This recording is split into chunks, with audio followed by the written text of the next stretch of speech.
CPIM സംസ്ഥാന secretary Govindan മാഷ് media one ചാനലിൽ കൊടുത്തൊരു അഭിമുഖം ഇന്ന് എന്റെ ശ്രദ്ധയിൽപ്പെട്ടു. മാഷോട് ചാനലിലെ അവതാരകൻ ചില ചോദ്യങ്ങൾ ചോദിക്കുന്നുണ്ട്. മാഷ് അതിന് മറുപടി പറയുന്നുണ്ട്. ഇതൊക്കെ കാണുമ്പോൾ വല്ലാതെ സങ്കടം വന്നു പോയി എന്നുള്ളതാണ്. ഇത്രമാത്രം ഗതികെട്ട ഒരവസ്ഥയിലേക്ക് മാഷ് പോയല്ലോ. ഒരു കമ്മ്യൂണിസ്റ്റുകാരൻ, CPIM സംസ്ഥാന സെക്രട്ടറി ഇത്രമാത്രം തരം താഴരുത് എന്നാണ് എനിക്ക് മാഷോട് ആദ്യമായി അഭ്യർത്ഥിക്കാനുള്ളത്. വെള്ളാപ്പള്ളി നടേശനുമായി ബന്ധപ്പെട്ടാണ് ചോദ്യങ്ങളും ഉത്തരങ്ങളും ഒക്കെ ഉണ്ടായത്. വെള്ളാപ്പള്ളി നടേശൻ വർഗീയവാദിയാണോ എന്ന് മാഷോട് ചോദിച്ചപ്പോൾ മാഷ് പറയുന്നത് ജമാഅത്തെ ഇസ്ലാമി വർഗീയവാദിയാണ്, നിങ്ങൾ വർഗീയവാദിയാണെന്ന് പറയാൻ ഞങ്ങൾ ഒരിക്കലും മടി കാണിച്ചിട്ടില്ല, ഇന്നും എന്നും നിങ്ങൾക്ക് അത്തരത്തിലുള്ള നിലപാടുണ്ട് എന്നാണ് മാഷ് പറയുന്നത്. മാഷ് ജമാഅത്തെ ഇസ്ലാമി വർഗീയവാദിയാണ് എന്ന് പറയാൻ മാഷ്ക്ക് പ്രയാസമില്ല. എന്നാൽ വെള്ളാപ്പള്ളി നടേശൻ പറയുന്ന കാര്യങ്ങൾ അത് ശരിയാണോ എന്ന് ചോദിക്കുമ്പോൾ വെള്ളാപ്പള്ളിയെ തള്ളാനും വയ്യ കൊള്ളാനും വയ്യ എന്ന രീതിയിലാണ് മാഷയുടെ മറുപടി. മാഷ ആരെയാണ് പേടിക്കുന്നത് എന്ന് മനസ്സിലാകുന്നില്ല.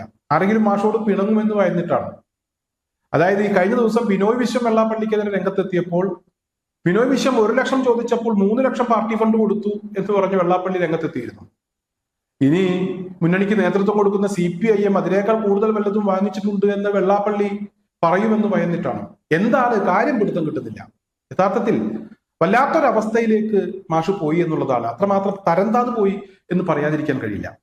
വെള്ളാപ്പള്ളി വർഗീയത പറയുന്നുണ്ടോ എന്ന് വീണ്ടും വീണ്ടും ചോദിക്കുകയാണ്. നിങ്ങൾ എന്തിനാണ് ഈ ചോദ്യം ആവർത്തിക്കുന്നത്? നിങ്ങൾക്ക് വേറൊന്നും ചോദിക്കാനില്ലേ എന്നൊക്കെ പറഞ്ഞ് മാഷ് തടിയൂരാൻ നോക്കുന്നുണ്ട്. എന്തായാലും ഇവിടെ ചാനലിലെ അവതാരകൻ വിടാതെ പിടികൂടിയപ്പോൾ മാഷ് പറയുന്നു, വെള്ളാപ്പള്ളി പറയുന്ന വർഗീയമായിട്ടുള്ള കാര്യങ്ങളോട് യോജിപ്പില്ല, അത്തരത്തിലുള്ള ചില കാര്യങ്ങളൊക്കെ അയാൾ പറയുന്നുണ്ട്, എന്നാൽ മൊത്തത്തിൽ നോക്കുമ്പോൾ അയാൾ ഒരു വർഗീയവാദിയല്ല. എന്താണ് മാഷ് പറയുന്നത് എന്ന് വീണ്ടും ചോദിക്കുമ്പോൾ ഒരാൾക്ക് കുറച്ച് വർഗീയതയും അതുപോലെ തന്നെ കുറച്ച് ഒരു മതേതരവാദിയുമായും ഒക്കെ നിൽക്കാൻ കഴിയുമോ എന്ന് ചോദിക്കുമ്പോൾ ചില അർത്ഥതലങ്ങൾ പരിശോധിക്കുമ്പോൾ അത്ര തീവ്രമായ ഭാഷയല്ല വെള്ളാപ്പള്ളി ഉപയോഗിക്കുന്നത് എന്നൊക്കെ പറഞ്ഞ് മാഷ് ഇങ്ങനെ തടി തപ്പാൻ ശ്രമിക്കുകയാണ്. അതേസമയം മാഷക്ക് ജമാഅത്തെ ഇസ്ലാമിക്കാർ വർഗീയവാദികളാണ്, അതുപോലെ തന്നെ RSS അവരുടെ നിലപാട് ശരിയല്ല, BJPയുടെ നിലപാട് ശരിയല്ല, അതുപോലെ തന്നെയാണ് ജമാഅത്തെ ഇസ്ലാമിയും എന്നൊക്കെ പറയുന്നു. വെള്ളാപ്പള്ളി നടേശനിലേക്ക് വരുമ്പോൾ മാഷ് ഇങ്ങനെ ഒരു മൃദു സമീപനം സ്വീകരിക്കുകയാണ്. കമ്മ്യൂണിസ്റ്റ് പാർട്ടിയുടെ ഒരു നേതാവ്, CPIMന്റെ ഒരു സംസ്ഥാന സെക്രട്ടറി ഇത്തരം ഒരു അവസ്ഥയിലേക്ക് പോകരുത്, ഇതുവരെ കിട്ടിയതൊന്നും പോരാ എന്നാണ് മാഷ് പറയുന്നത്. കഴിഞ്ഞ ദിവസം നമ്മുടെ മുഖ്യമന്ത്രി പിണറായി വിജയൻ ഇവിടെ വെള്ളാപ്പള്ളിയെ കാറിൽ കയറ്റിയത് കൊണ്ട് എന്താണ് കുഴപ്പം എന്നൊക്കെ ചോദിച്ച് രംഗത്തെത്തിയിരുന്നു. എന്താണ് കുഴപ്പം എന്ന് പിണറായി വിജയന് മാത്രമാണ്, അല്ലെങ്കിൽ മുഖ്യമന്ത്രിക്ക് മാത്രമാണ് ഇതുവരെ മനസ്സിലാകാത്തത്. ബാക്കിയുള്ള ആളുകൾക്കൊക്കെ മനസ്സിലായിട്ടുണ്ട്.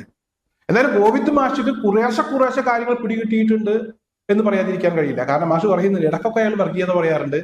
ആ പറയുന്ന കാര്യങ്ങളോടൊന്നും ഞങ്ങൾക്ക് യോജിപ്പില്ല, അതിനെയൊക്കെ ഞങ്ങൾ തള്ളുന്നു. എന്നാൽ മൊത്തത്തിൽ നോക്കുമ്പോൾ അയാൾ ഒരു മതേതരവാദിയാണ്. ചില അർത്ഥങ്ങൾ, അതായത് അയാൾ പറയുന്ന ചില കാര്യങ്ങളുടെ അർത്ഥങ്ങൾ പരിശോധിക്കുമ്പോൾ അയാൾ ഒരു മതേതര ചിന്താഗതിക്കാരനാണ്, അല്ലെങ്കിൽ അത്തരം ഒരു നിലപാടുമായി അയാൾ മുന്നോട്ട് വരണം എന്നൊക്കെ പറഞ്ഞ് മാഷ് അവസാനം ഇവിടെ മാധ്യമ പ്രവർത്തകനോട് ചൂടാവുകയാണ്, ആ ചാനലിലെ അവതാരകനോട് ചൂടാവുകയാണ്. നിങ്ങൾക്ക് വേറെ ഒന്നും ചോദിക്കാനില്ലേ, എനിക്ക് വേറെ പണിയുണ്ട്, നിങ്ങൾ വിളിച്ചതിന്റെ ഭാഗമായാണ് ഞാൻ വന്നത്, നിങ്ങൾ വിളിച്ചതിന്റെ ഭാഗമായി വന്ന് നിങ്ങൾ ആവശ്യമില്ലാത്ത ചോദ്യങ്ങൾ ചോദിച്ച് പ്രശ്നങ്ങൾ ഉണ്ടാക്കുന്നു എന്നൊക്കെ പറഞ്ഞ് ഉത്തരത്തിൽ മുട്ടുമ്പോൾ കൊഞ്ഞനം കാട്ടുക എന്നൊക്കെ പറയുന്ന ഒരു രീതിയിൽ മാഷ് മെല്ലെ അങ്ങ് തടിതപ്പി.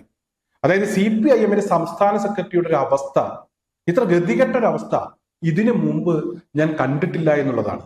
ഒരു കാര്യം മാഷ് മനസ്സിലാക്കണം, നാറിയവനെ പേറിയാൽ പേറിയവനും നാറും.